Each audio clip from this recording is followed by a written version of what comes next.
Meus irmãos, hoje, nesta manhã preciosa que o Senhor nos deu, os irmãos sabem que cada dia é um dia dado pelo Senhor. A gente não pode esquecer dessa verdade, dessa realidade. E o melhor conselho que eu posso dar hoje para você é: comece o dia orando ao Senhor, comece o dia lendo a palavra de Deus, comece o dia na presença do Altíssimo, que é o melhor lugar onde você pode se encontrar. E nesta manhã nós vamos meditar sobre o que a graça fez comigo. Esse é o tema. O que a graça de Deus faz? Quais são os efeitos da graça do Senhor sobre nossas vidas? Para meditar sobre esse assunto, eu vou ler a epístola de Paulo a Tito, ao jovem pastor Tito. Eu vou ler o capítulo 2, do verso 11 até o versículo 15. Então, se você tiver uma Bíblia aí em casa, você pode abrir o livro, a carta de Paulo a Tito, capítulo 2, do versículo 11 ao 15. Eu sei que hoje nós temos o costume, né? As tecnologias, na verdade, estão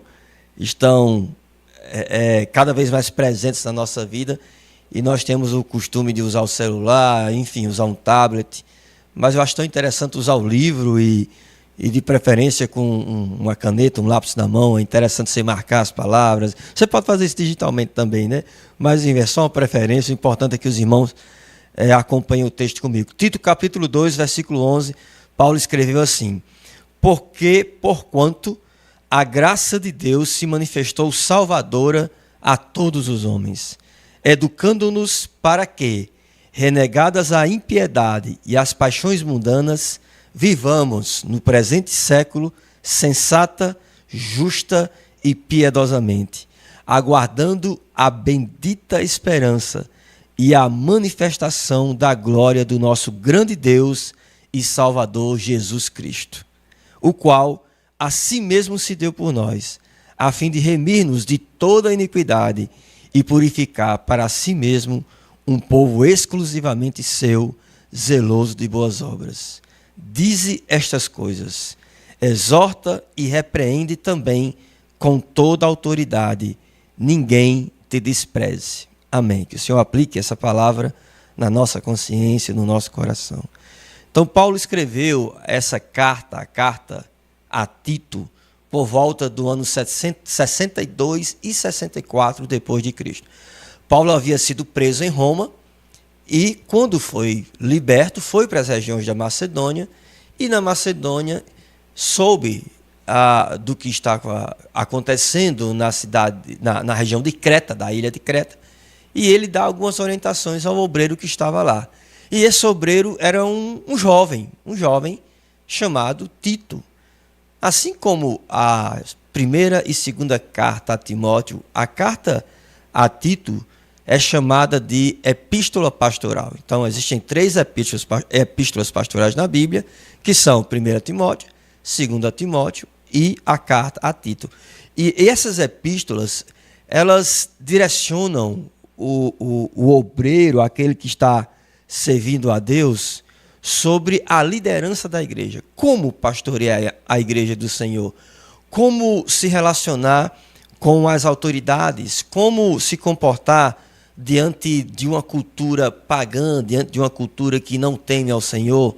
Então, nessas 3 cartas, Paulo dá muitas orientações preciosas, princípios preciosos sobre como um pastor ou um líder deve se comportar ou deve ser diante da sociedade e especialmente diante da igreja. Inclusive, nessas 2 epístolas aqui, nessas 3 epístolas pastorais, 1 e 2 Timóteo e Tito, existem as credenciais, né, os requisitos, as qualificações do ministério pastoral para que alguém seja pastor, né? Então, Paulo escreveu alguns critérios, algumas exigências para que a escolha do líder espiritual da igreja seja bem feita e seja conforme o caráter santo, né, dele, da família, enfim, seu conhecimento. Esse não é o tema, de repente, né, Pastor Xavier, a gente pode fazer um bate-papo aí sobre esse assunto. Nessa carta a Tito, ele primeiro fala sobre essas qualificações dos ministros, depois ele fala sobre o cuidado que Tito deveria ter com relação aos falsos ensinos e aos falsos mestres. Paulo exorta a Tito para que ele não dê espaço a essas pessoas que estavam contaminando a igreja com heresias e com comportamentos que não são cristãos. Lá no capítulo 2, Paulo já fala sobre os deveres de várias classes de pessoas crentes, como o ancião deve se comportar, a mulher, os jovens, enfim, ele dá direcionamentos práticos, ele dá orientações práticas sobre a conduta de um cristão nas várias etapas da vida, nas várias faixas etárias da vida. E depois que ele exorta a Tito com relação às qualificações, com relação aos falsos mestres e falsas doutrinas e com relação à conduta santa de um cristão, Paulo dá o argumento do porquê Tito deveria trabalhar esses comportamentos, essa conduta, esse caráter dos cristãos. Qual foi o argumento que Paulo usou para que Tito fundamentasse todas essas orientações? Veja, o versículo 11 aqui do capítulo 2, Paulo começa dizendo que a graça de Deus se manifestou salvadora a todos os homens.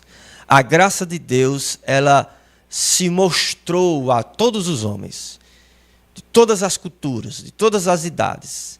Então, o evangelho não é apenas para um grupo exclusivo. Por exemplo, o evangelho não é apenas para os pobres. O evangelho também é para a classe média, para os ricos. O evangelho não é apenas para uma cor, para uma raça, para uma cultura. O evangelho é para todos os povos, línguas e nações. O evangelho da graça do Senhor é para o homem, é para a mulher, é para a criança, é para o idoso. A graça de Deus se manifestou salvadora a todos os homens. Era importante Paulo dizer isso, porque os irmãos devem entender que Tito estava em Creta. Creta era uma região de muito paganismo, mas também existia em Creta os judaizantes, pessoas que pregavam que para agradar a Deus, eles precisariam guardar a lei de Moisés. E ainda existia aquela mentalidade que o povo de Deus eram os descendentes de Abraão, eram os descendentes lá de Abraão, Isaac, Jacó, o israelita.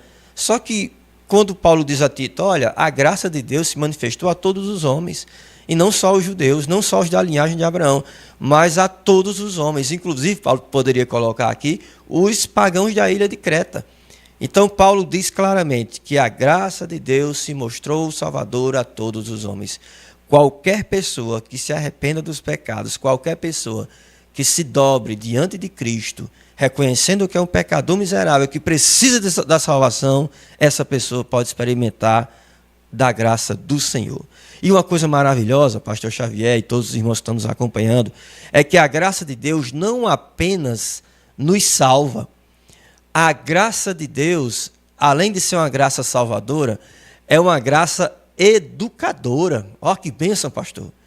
Além de nos salvar, a graça nos educa, a graça nos forma, a graça nos faz homens e mulheres de Deus. Diz assim o versículo 12: educando-nos para que, renegadas a impiedade e as paixões mundanas, vivamos no presente século de maneira sensata, justa e piedosa. A graça nos educa, nos dando força, nos dando discernimento, nos dando consciência, nos dando a sabedoria para que nós reneguemos a impiedade e as paixões mundanas. Pastor, e o que é impiedade? O que é um ímpio? Um ímpio é alguém que tem prazer em fazer o mal. A graça é capaz de transformar um criminoso, um assassino, o pior crime que você imaginar que um homem possa cometer, a graça é capaz de educar esta pessoa para que a impiedade dela se desfaça, para que a impiedade dela seja não só perdoada, mas transformada em santidade. Somente Deus é capaz, por meio de sua graça, de transformar impiedade em santidade. Somente Deus é o Deus do impossível. Ainda que a sociedade diga que não há solução para quem está preso, para quem está lá no tráfico, para quem está fazendo coisas erradas e cometendo crimes hediondos, a Bíblia diz que a graça de Deus nos salva e nos educa para que nós tenhamos esse poder, essa força de renegar a impiedade, o controle da maldade sobre nossos corações. E não só isso, a graça também nos educa para que a gente negue e domine e vença as paixões mundanas. As paixões mundanas, o pecado que nos dá prazer, a bebedice, a pornografia, a jogatina. Aliás, pastor Xavier e irmãos, lá no sertão existe muito isso, viu? As mesas de jogos e as pessoas apostam ali e perdem dinheiro, muitos perdem a vida, perdem a família, perdem casa, as mesas de baralho que a pessoa chega na tarde, no final da sexta-feira à tarde, aquele pedreiro, aquela pessoa trabalhadora que suou muito para ganhar aquele dinheiro, de repente senta numa mesa de baralho e só sai no outro dia e geralmente sai triste porque perdeu tudo aquilo que havia conquistado por meio do trabalho. Então veja, a graça de Deus nos liberta da prostituição, dos vícios. A graça de Deus nos purifica da malícia. Ela faz com que a gente seja de fato vencedores sobre as paixões mundanas. E quando nós renegamos a impiedade, quando nós vencemos as paixões mundanas, o que é que nós vamos fazer então? Nós vamos viver no presente século de maneira sensata, justa e piedosa. Olha a mudança que Deus faz. Deus nos liberta da impiedade e das paixões mundanas e Ele nos liberta para quê? Ok, eu venci meus vícios, eu vou viver agora uma vida passiva, uma vida fria, uma vida indiferente? Não, Ele diz que depois que nós nos libertamos, que a graça nos liberta com o propósito de viver neste presente mundo de maneira sensata, justa e piedosa. Uma pessoa sensata é uma pessoa sábia, é uma pessoa que tem discernimento, é uma pessoa que escuta antes de falar, é uma pessoa que pensa antes de agir. Uma pessoa sensata, ela tem sabedoria para tomar decisões. A graça faz do tolo sábio. A graça faz do pervertido um prudente. A graça nos ensina a viver de maneira sensata, nos faz escolher bem as amizades, trabalhar de maneira honesta e sincera. E veja, a graça não apenas nos educa na libertação das paixões mundanas, na renegação da impiedade, na vida sensata, a graça também nos educa na vida justa. A vida justa é a vida honesta. Aquela pessoa que foi alcançada pela graça do Senhor, ela não vai ficar infeliz com a injustiça. Por isso que eu digo que o crente ele não é passivo, o cristão ele não é indiferente à dor do outro, à injustiça. O crente é alguém que preza pela justiça, ele quer ver a coisa certa, feita do jeito correto. Então, uma vida justa é fruto da educação da graça. E também uma vida piedosa. A vida piedosa é aquela vida que diz respeito à prática da bondade para com o próximo, uma vida espiritual de devoção. Quais são as disciplinas espirituais da piedade? A leitura bíblica, o estudo da palavra, né? A oração, a comunhão, o serviço, o culto, tudo isso, meus irmãos, é vida piedosa, envolve vida piedosa, e é a graça quem cultiva isso em nosso coração, educa, mais uma vez repito, a nossa alma nessa direção. E veja aqui, irmãos queridos, que não é claro, essa educação, esse processo, não é algo no estalar de dedos, claro, envolve tempo, envolve provações, envolve dedicação e, claro, envolve perseverança. Porque enquanto a graça vai nos educando, nós vamos esperando, no versículo 13 diz, aguardando a bendita esperança e a manifestação da glória do nosso grande Deus e Salvador, Cristo Jesus. Ou seja, enquanto nós perseveramos, devemos perseverar até a vinda do nosso Senhor Jesus. Perseverar até o fim, nada de desistir, nada de olhar para trás, nada de olhar para os lados, olhar para o alto, olhar para Jesus, sofrer o que tiver de sofrer e realmente amar o Senhor com todo o nosso ser, servir ao próximo com todo o nosso amor. Esse é o propósito do cristão, até a vinda do Senhor. Em nenhum momento, meus irmãos, Jesus pediu que nós saíssemos do mundo. Pelo contrário, a graça nos educa para viver no presente século. A graça nos educa para viver neste mundo. Eu não preciso me isolar numa montanha, em um mosteiro, qualquer que seja, entre grades. A graça nos educa para que sejamos luz e sal da terra, convivendo com as pessoas da família, os vizinhos, os irmãos da igreja. Enfim, a graça, ela nos exorta a perseverar, a imitar a Cristo no meio desse mundo tão tenebroso, tão em trevas.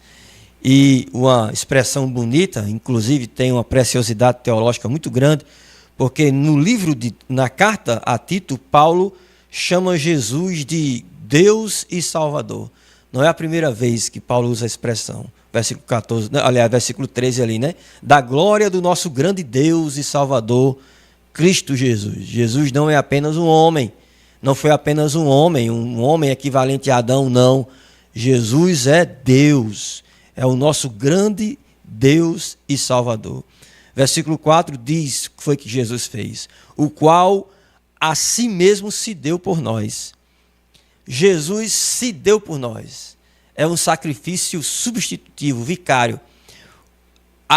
O lugar que nos cabia foi assumido por Jesus. Jesus morreu na cruz do Calvário para nos dar a vida eterna. Ele sofreu e sofreu de verdade. Ele era 100% Deus, 100% homem. Na teologia a gente chama isso de união hipostática.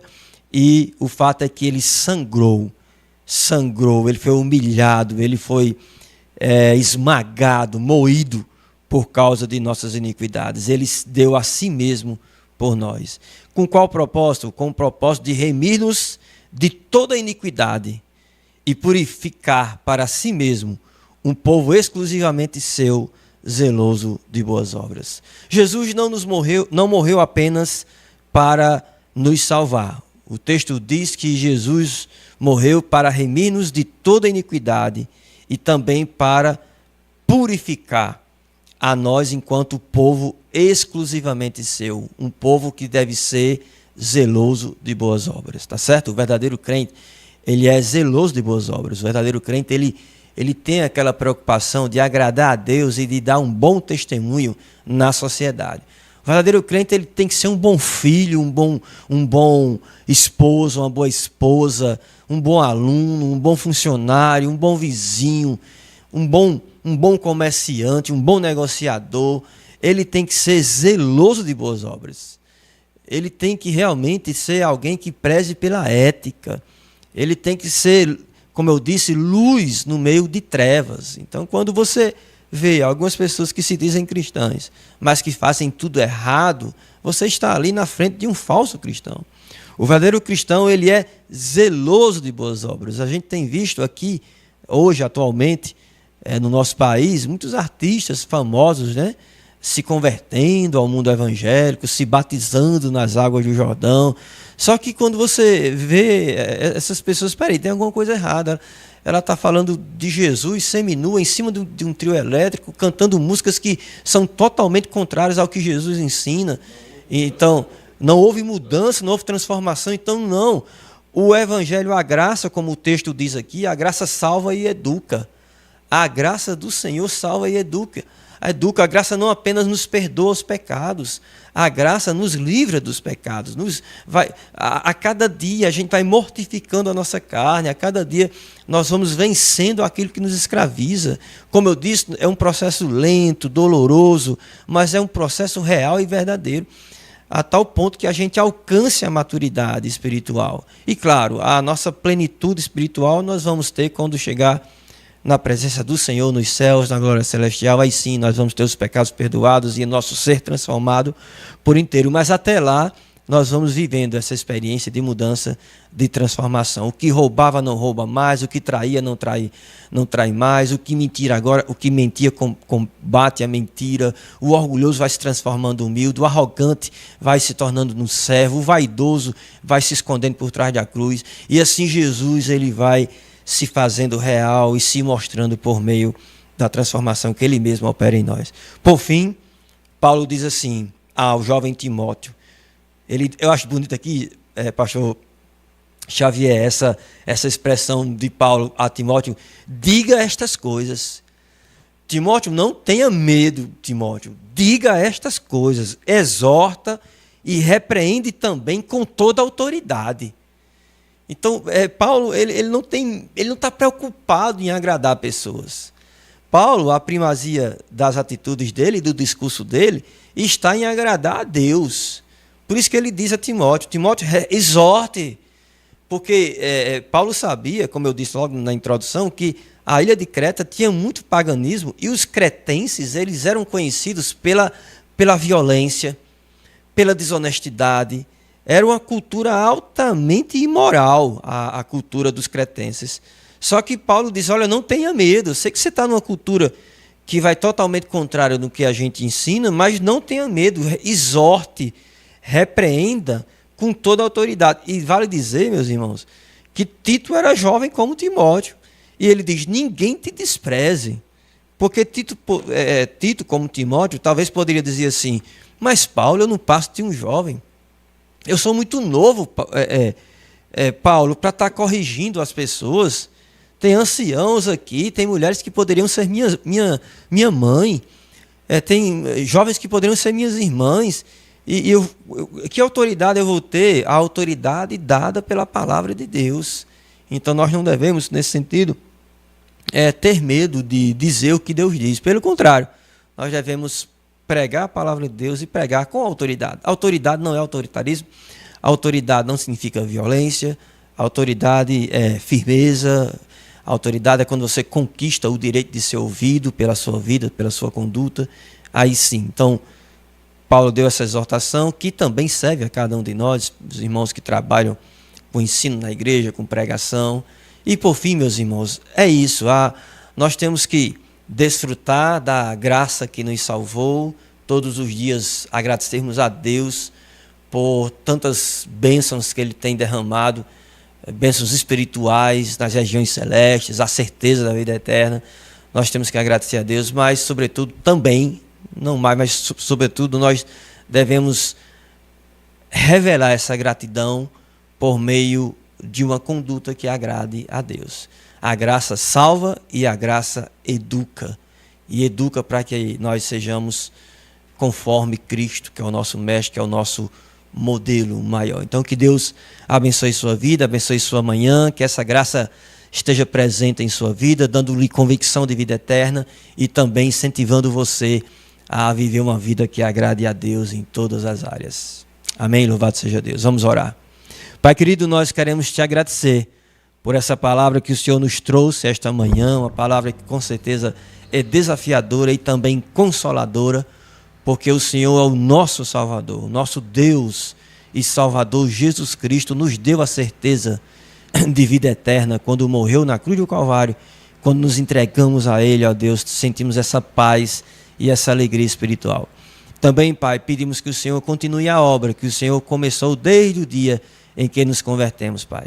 Que a Tua graça continue nos educando, limpando, ó Deus, aquilo que não Te agrada e desenvolvendo em nós o fruto do Espírito, a mansidão, a paz, a longanimidade, a misericórdia, a bondade. Ó Deus, que a cada dia possamos viver de maneira sensata, justa, piedosa, para que as pessoas vejam Jesus em nós e, sobretudo, para que o Senhor se alegre em nossa vida. Fique conosco, abençoe o nosso dia e obrigado por essa palavra. Nós agradecemos no nome do nosso Deus e Salvador, Jesus Cristo. Amém.